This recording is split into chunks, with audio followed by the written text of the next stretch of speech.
The shrill ringing of my cell phone abruptly roused me from my sleep. Glancing at my digital clock, I noted that it was merely 5 o'clock in the morning, a time when I cherished the depths of my slumber.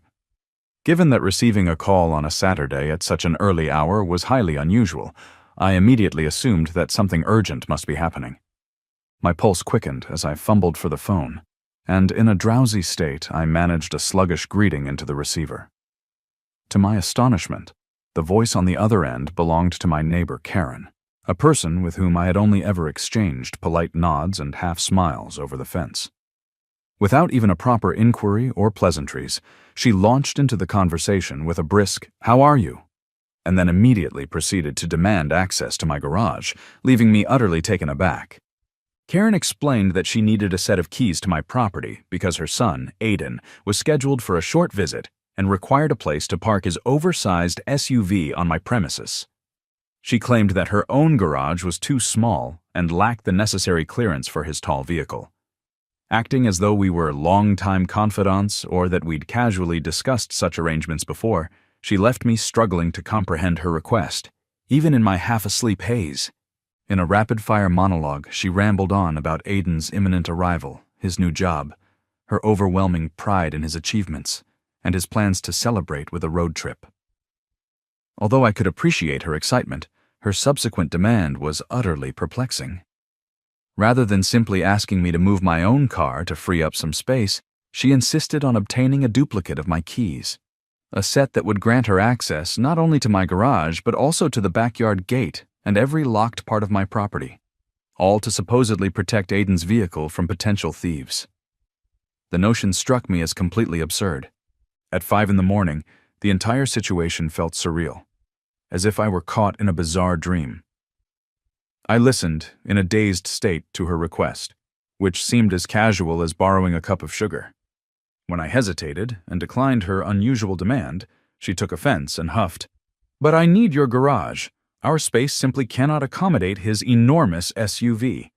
Feel free to park your own car in our garage whenever you like." Was that a reasonable request? According to her logic, since she had only one key to her house, anytime I needed my car, I would have to notify her so that we could coordinate a key exchange. Her reasoning was astonishing. She regarded my routine use of my vehicle as a scheduling nightmare on her part, all the while expecting me to compromise my security. The sheer arrogance, the potential invasion of my privacy, and the absurd notion that I was somehow indebted to her for this favor deeply disturbed me. That single phone call had already set a terrible tone for my day. The abrupt wake-up and the audacity of her demand left me too agitated to fall back asleep. I brewed a strong cup of coffee and replayed the conversation in my mind, attempting to steady my racing heart and process what had just happened. Did that really occur? I wondered. Once the caffeine took effect and the initial shock subsided, I resolved to stand my ground with Karen. Little did I know that this encounter would mark only the beginning of her relentless campaign to undermine my personal boundaries. For a bit of context, I had moved to this suburban community 4 years ago, a quiet, peaceful neighborhood where the houses were neat and spaced just far enough apart to ensure privacy, yet close enough to allow for friendly chats over the fence. Despite the emphasis on privacy, I maintained positive relationships with my neighbors. For instance, the elderly couple living across the street, Roland and Felicity, were truly wonderful. Before we continue with the story, I have a small favor to ask. We're so close to hitting 1,000 subscribers, and it would mean the world to me to reach this milestone. If you enjoy my content, I'd love your support in making this dream come true. Now, let's get back to the story. I often helped them with small tasks like taking out their trash or fixing a faulty garage light, and in return, they would leave delightful fruit baskets at my door after scoring bargains at the local farmer's market. They were always calm and unassuming. Just to my right lived a family with teenagers whose occasional noisy summer pool parties were tolerated because they always ended by a reasonable hour and included the entire block in their celebrations. Yet, Karen, who lived on my left, was an entirely different matter. She had earned a reputation for being overbearing.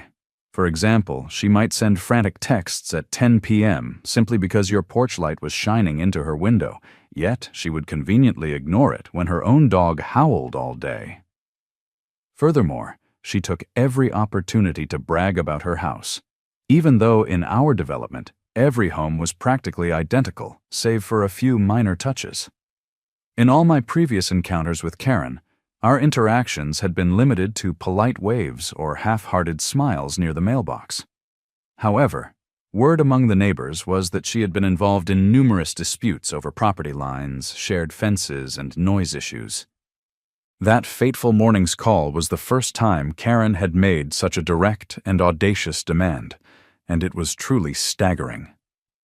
Once I managed to shake off the remnants of sleep, it became clear that I needed to prepare myself for a confrontation if she intended to continue in this manner. My gut told me that more drama was inevitable. I recalled that I had previously installed a modest security camera near my garage, a precaution taken primarily for safety reasons, which now seemed even more necessary given the circumstances. I hoped that Karen wasn't as extreme as some of the neighbors who had once meddled with property lines or tampered with mailboxes, but I wasn't willing to take any risks. After finishing breakfast, I took a stroll around the neighborhood to calm my nerves. The sun was just beginning to crest over the rooftops. The air held a refreshing crispness, and the regular joggers were out enjoying their morning runs. Despite the early wake-up call, the day itself held promise.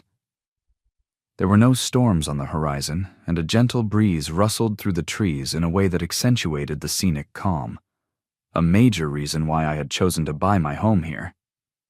I relished both the solitude and the sense of community this place offered. For the first 3 years, everything had been harmonious. On my usual walk, I would pass by the local park, where families were already gathered. I observed children feeding ducks at the pond while their parents sipped coffee, and even an elderly lady had arranged an easel nearby to capture the scene on canvas. I took a deep breath, savoring the dewy aroma of freshly cut grass. In those tranquil moments, Karen's early morning call receded into the background. However, as I made my way back to my street, I spotted her in her front yard. She offered a brief, half-hearted wave before resuming her task of rummaging through the flower pots on her porch. For a moment, I considered approaching her to smooth over the tension, but then I recalled the dismissive tone of her earlier phone call and decided it was best to avoid any confrontation. I continued on my way until, around lunchtime, while tending to my modest herb garden on the back porch, my phone vibrated with a text message from Karen. The message read, "I'm serious about the arrangement we discussed this morning. Aiden arrives tomorrow." Her message went on to insist that I was expected to provide a duplicate of my keys. The sheer nerve of it was infuriating. Not only was she reiterating an already absurd demand, but she also assumed I would comply without question. My blood began to simmer with anger, yet I refrained from launching into a text battle. Instead, I composed a courteous but resolute reply. "I am not comfortable lending my keys. My property is private. Please respect that." After sending the message, I deliberately placed my phone face down on the patio table in hopes of staving off further provocation. My heart pounded as I resolved that, although I despised confrontation, I would never allow Karen to compromise the security of my garage. That decision marked a clear line in the sand. The next morning, instead of an abrupt wake-up call, I was greeted by a gentle knock at my door at around 9 o'clock. Opening the door, I found Karen standing there alongside a tall, broad-shouldered young man, almost certainly the son she had mentioned earlier, Aiden. The young man greeted me with polite but clearly uneasy manners, while Karen's smile appeared strained, as if to convey, "I'm getting my way." It was impossible to ignore the palpable awkwardness. "Hello, neighbor," she said in a saccharine tone. "I wanted you to meet my son, Aiden. His visit means you'll get to know each other. After all, we're part of a friendly community." Her excessively sweet tone made me cringe, but I nodded in acknowledgement and offered a brief, polite greeting. "Nice to meet you." I remarked, It sounds like you'll be staying for quite some time. Congratulations on the new job." Which surprised Aiden. He clearly hadn't expected me to be so informed. Soon enough, Karen interjected, insisting, "We need to resolve this pressing issue. Aiden's SUV is enormous, and our garage is far too narrow, an extremely inconvenient problem. As neighbors, you will help us out, won't you?" I bit my tongue, maintaining eye contact with Karen while carefully avoiding dragging Aiden into our escalating dispute. "I'm uncomfortable with that," I replied.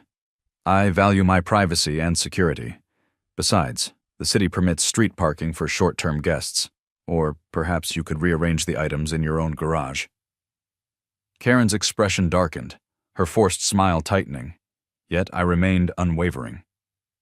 Aiden, looking visibly embarrassed, mumbled that he could manage with street parking if need be, but Karen refused to listen.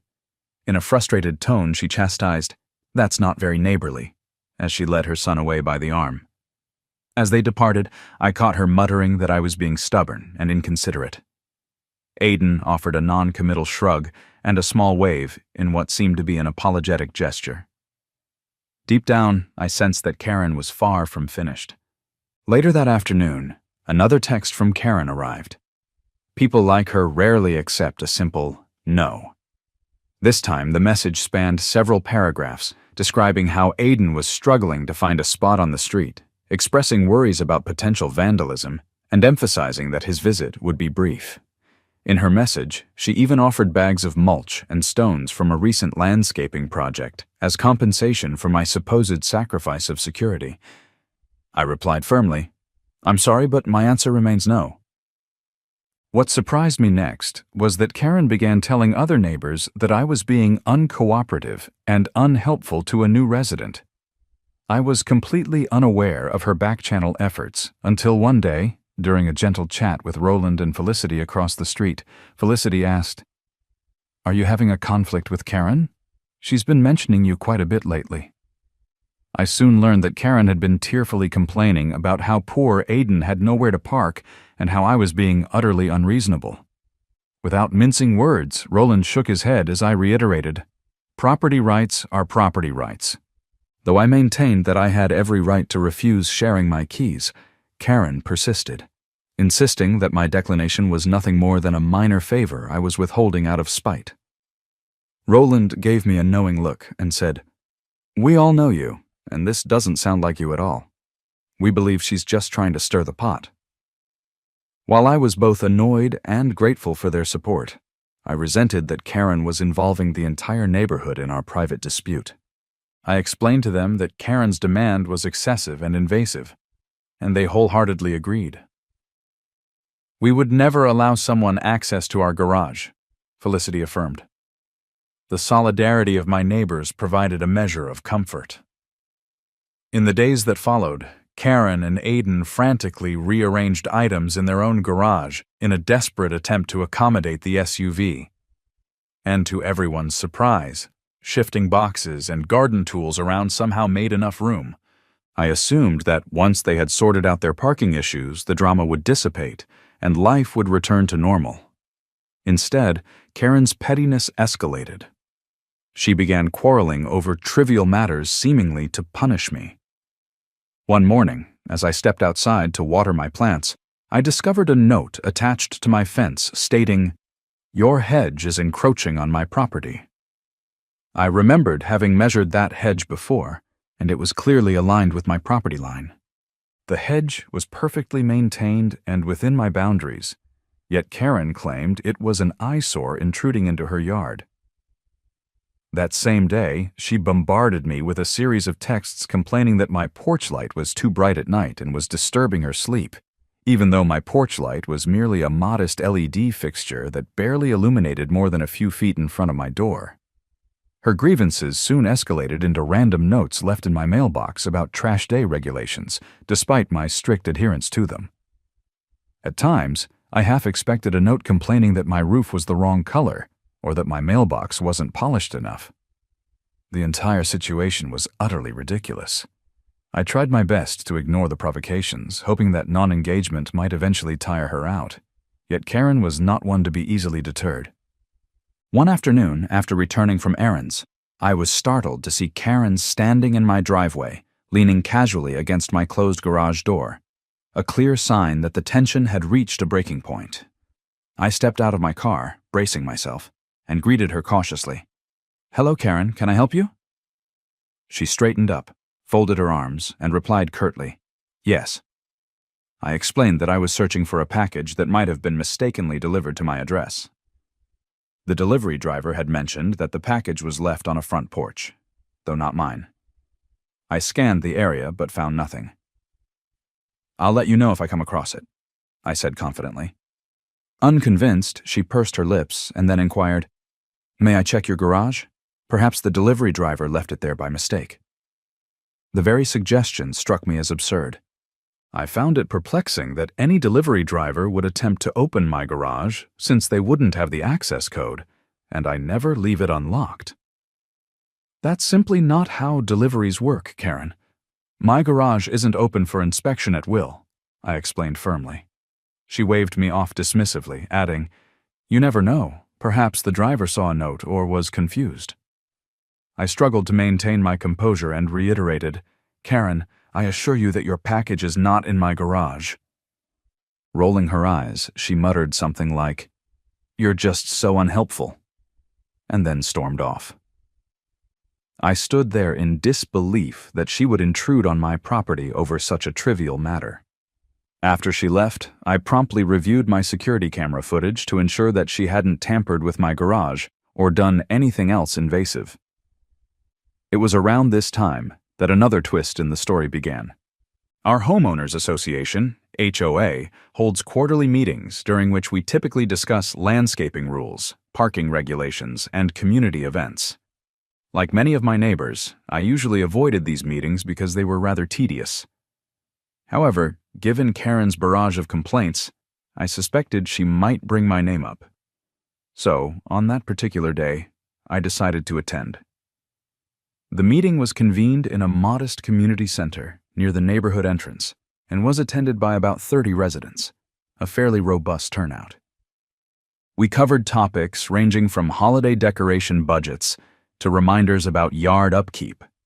Following that, the HOA board opened the floor for any new or ongoing concerns. Without hesitation, Karen stood up. I instantly recognized that she was referring to issues connected to my property, as she complained about hedges obstructing the sidewalk and the glare from my lights disturbing neighbors' windows at night. Everyone in the room was already familiar with her litany of complaints. The board members nodded politely and assured her that they would document her concerns and investigate any potential breaches of official regulations.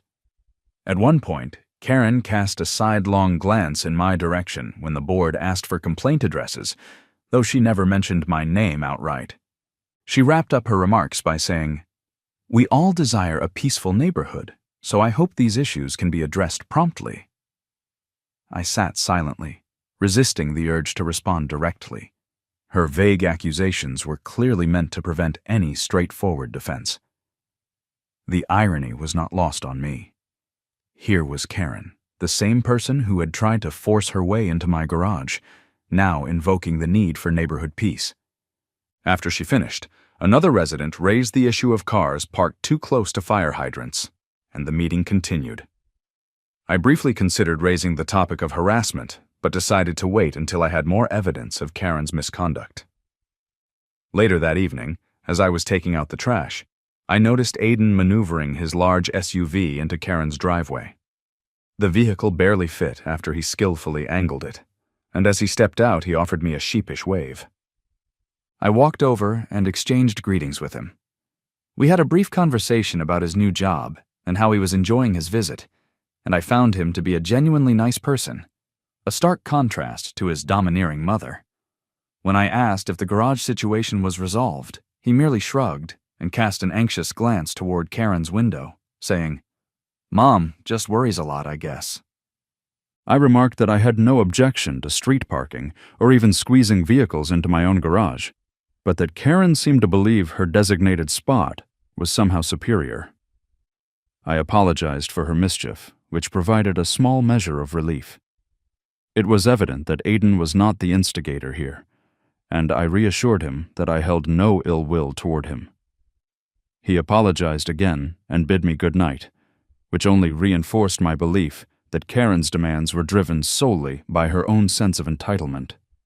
It soon became clear that Karen was determined to exert complete control over the situation, and it appeared that she might even be subtly manipulating me. Although Aidan remained polite throughout, I couldn't help but feel sorry for him, having to endure his mother's antics during his visit. Karen's irritation showed no signs of abating, and the very next day, an unexpected knock at my door heralded the arrival of a city code inspector. He had come to investigate a complaint regarding an alleged dangerous overgrowth of vegetation and obstructed sidewalks. After carefully examining my meticulously trimmed hedges, which were well within my property boundaries, the inspector politely informed me that everything was up to code. He even appeared somewhat embarrassed, as if he had been chasing a wild goose. "I'll just make a note here that everything complies," he said. Although he refused to reveal the complainant's identity, I suspected that a little detective work would eventually uncover the source. Unperturbed, Karen proceeded to file a formal complaint with the city. That was the last straw for my patience. That very evening, I visited my attorney friend Ivy, who lived just 10 minutes away and was well versed in homeowner rights, even though she didn't specialize in property law.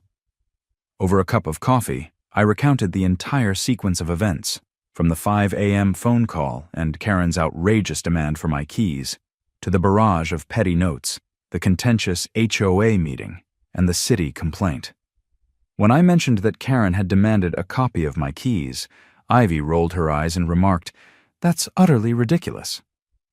Ivy advised me to document every detail meticulously, recording dates, times, notes, text messages, and the names of any witnesses. She further suggested that if Karen attempted any further intrusions, I should politely remind her of the relevant trespassing laws. Should her behavior persist, Ivy said, I must be prepared to seek a restraining order as a last resort, starting with a formal cease and desist letter if necessary. Armed with this counsel, I steeled myself for whatever might come next. I proceeded to organize all of Karen's texts into a dedicated folder, carefully labeled photographs of her petty notes, and compiled every piece of security camera footage, which, incidentally, only captured her lingering in my driveway on one occasion.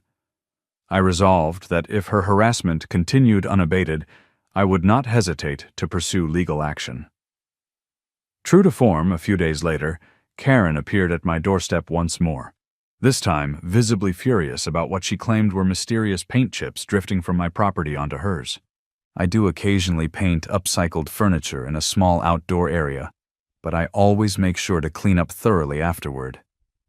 The idea that stray paint chips from my work could be dispersing throughout the neighborhood was absurd, yet Karen accused me of negligence and insisted that I should pay for her yard cleanup. I suspected that she might even have found a stray chip from her own porch or misattributed debris from a construction truck as evidence to harass me. When Karen threatened to call the city inspector again, I calmly replied, "Karen, if you continue to file these baseless complaints, I will have no choice but to consult my attorney about pursuing a harassment claim. I don't wish to escalate matters, but your behavior is completely out of control." I made it clear that I had amassed ample evidence of her misconduct, so much so that I even invoked Ivy's expertise to prove I wasn't bluffing. Karen squinted at me, and before I could react further, she bolted away, shouting over her shoulder, "You'll regret this!" A chill ran down my spine at her childish threat. It was obvious that Karen's behavior was becoming increasingly unstable and prone to escalation. Meanwhile, another development was unfolding. Our HOA was in the midst of planning a block party designed to foster neighborliness. Every year we host a potluck, barbecue, and even a bouncy house for the kids, seasonal highlights that bring the community together in a genuinely enjoyable way. I was genuinely excited to participate in the block party this year, hoping that it might provide an opportunity for both Karen and me to relax and perhaps even reconcile our differences. After all, shared meals, and light conversation often have the power to mend fences. However, recent events left me feeling skeptical. As the day approached, I received an email from the HOA requesting volunteers to help set up tables, decorations, and games. True to form, I volunteered to coordinate the barbecue grills, ensuring we had enough propane, buns, condiments, and the like. In an interesting twist, Karen also volunteered for the decorations committee, meaning we would have to collaborate. On the morning of the event, a group of us gathered early to arrange long tables for potluck dishes, large coolers for drinks, and open grills set up safely. Karen fussed over tablecloths and centerpieces, determined that every detail be perfect. I focused intently on my assigned tasks and deliberately kept my distance from Karen. However, she eventually approached me with her arms crossed and demanded, "Can you move the grills away from the tables? We don't want any grease staining our decorations." I nodded and replied curtly, "Sure," keen to avoid any confrontation. Although I braced myself for a potential tirade about parking spots or other random grievances, she remained civil in public. As the block party unfolded, the atmosphere gradually became cheerful. Neighbors arrived bearing an array of dishes: potato salads, hot dogs, hamburgers, and desserts. Someone set up a modest speaker to provide music while children played tag. I manned the grill, cooking burgers and engaging in friendly conversation with those who stopped by. Karen was busy mingling and complimenting the side dishes at every table. To anyone unaware of her notorious reputation, she appeared to be the epitome of friendliness. Yet, after a while, she cornered Trevor, another neighbor, and resumed her pattern of instigating disputes. Karen proceeded to make similar demands regarding Trevor's backyard shed, claiming that his fence was obstructing her property line. Trevor looked bewildered and anxious, clearly unaccustomed to her relentless antics. He nodded along as he sought a polite escape, which gave me some relief as I realized my troubles with Karen were not isolated. Before long, it became evident to everyone that Karen's manipulative and entitled behavior was well known in our community, and that she would eventually face the consequences. I remained steadfast in defending my property. After the block party, while everyone was busy cleaning up, I encountered Karen once again as I carried a bag of trash to a communal dumpster.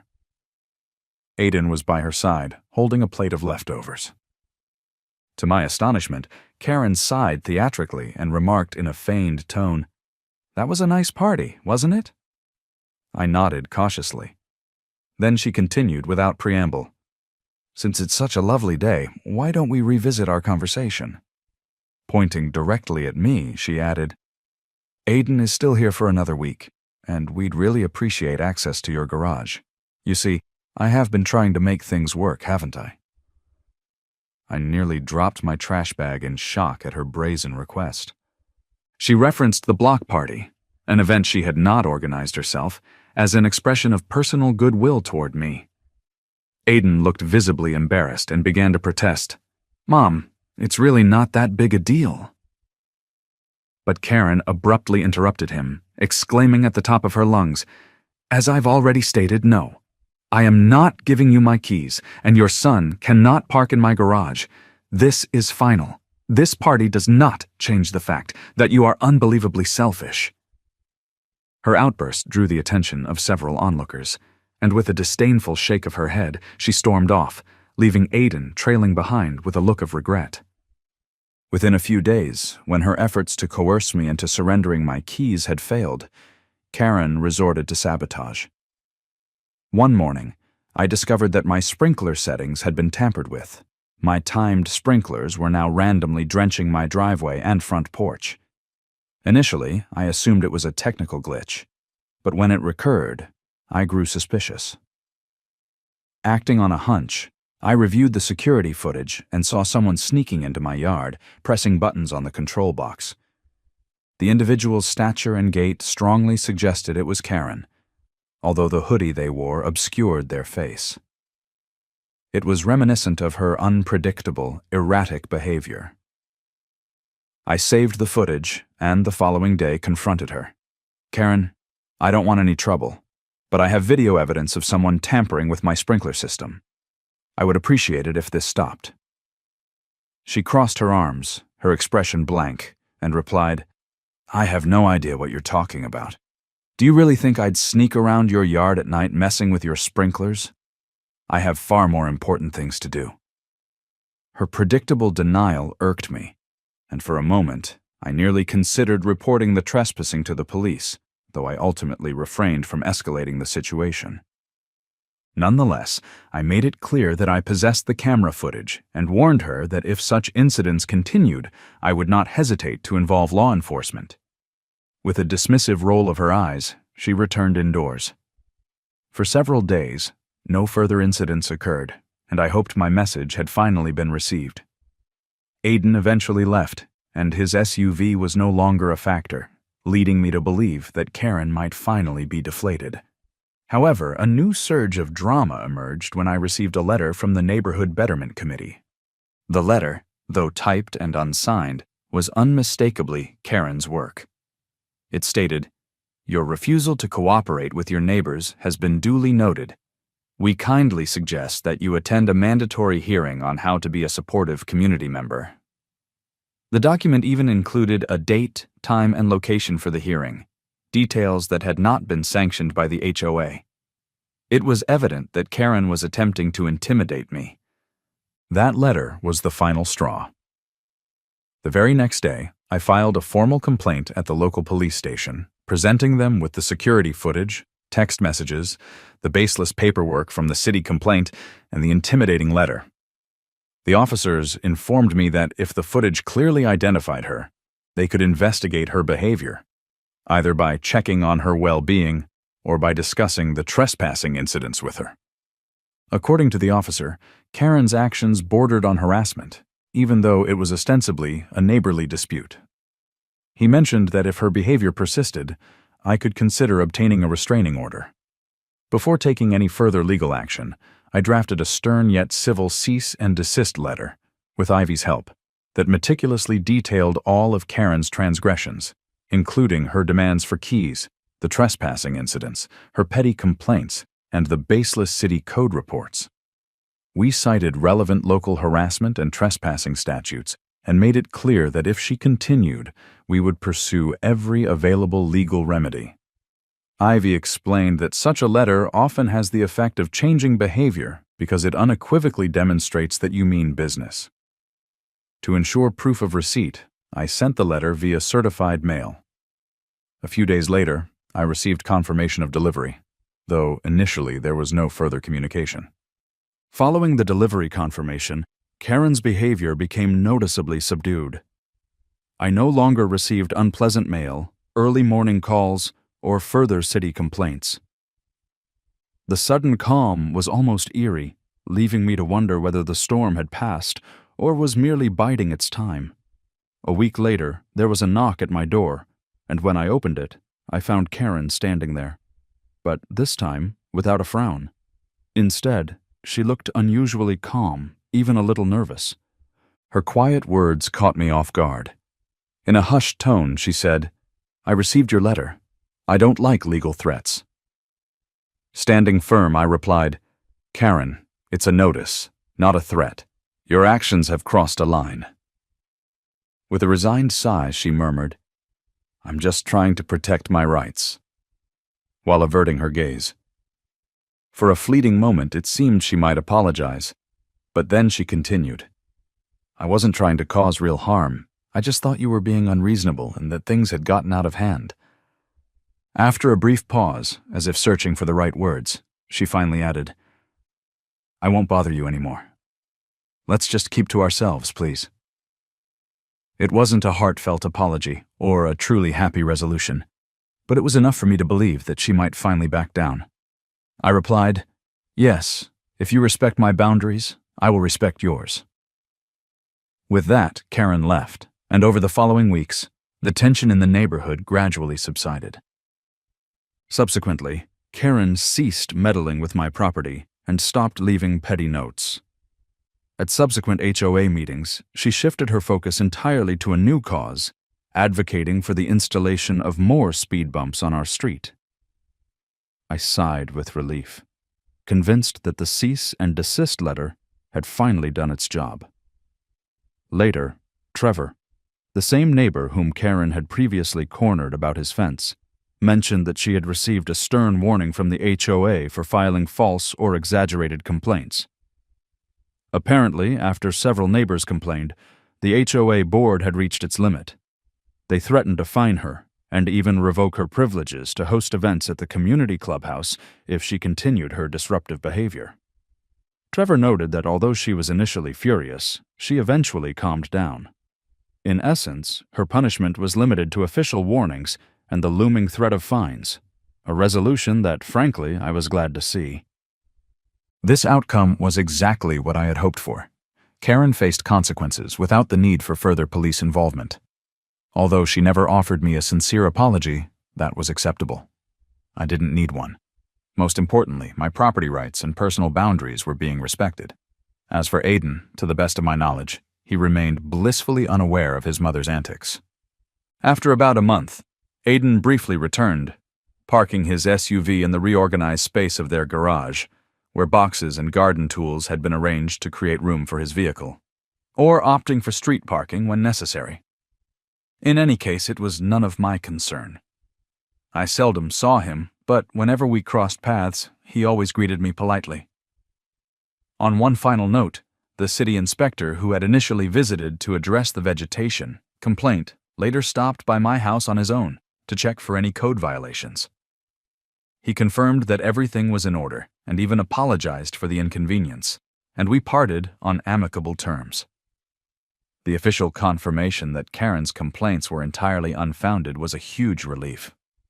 Once her harassment subsided and the neighborhood drama gradually faded away, life returned to a semblance of normalcy, though normal is relative after such an ordeal. For my peace of mind, I now keep my security cameras rolling continuously and maintain a well-organized folder of evidence in case Karen reverts to her old ways.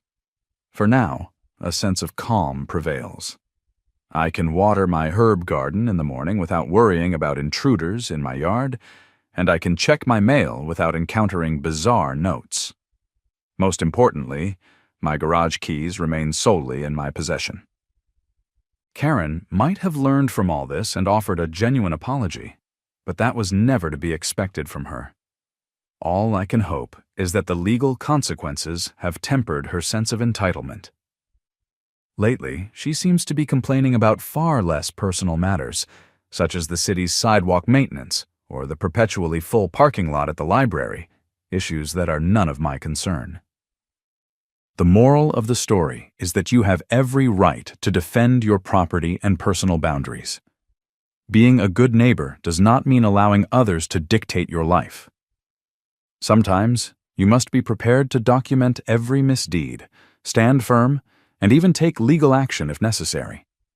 Regrettably, that was the only way I could counter her behavior and reclaim my peace of mind. Since then, I have enjoyed a renewed sense of tranquility, and I fully intend to keep it.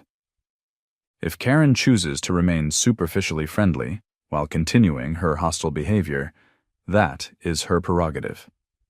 However, if she maintains a respectful distance and refrains from waking me at 5 a.m. with demands for my keys, we can coexist peacefully.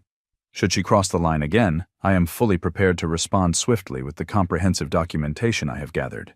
For the sake of Aiden and everyone in the community, she needs to understand that not everyone will capitulate to her unreasonable demands. Thank you for reading, and take care until next time.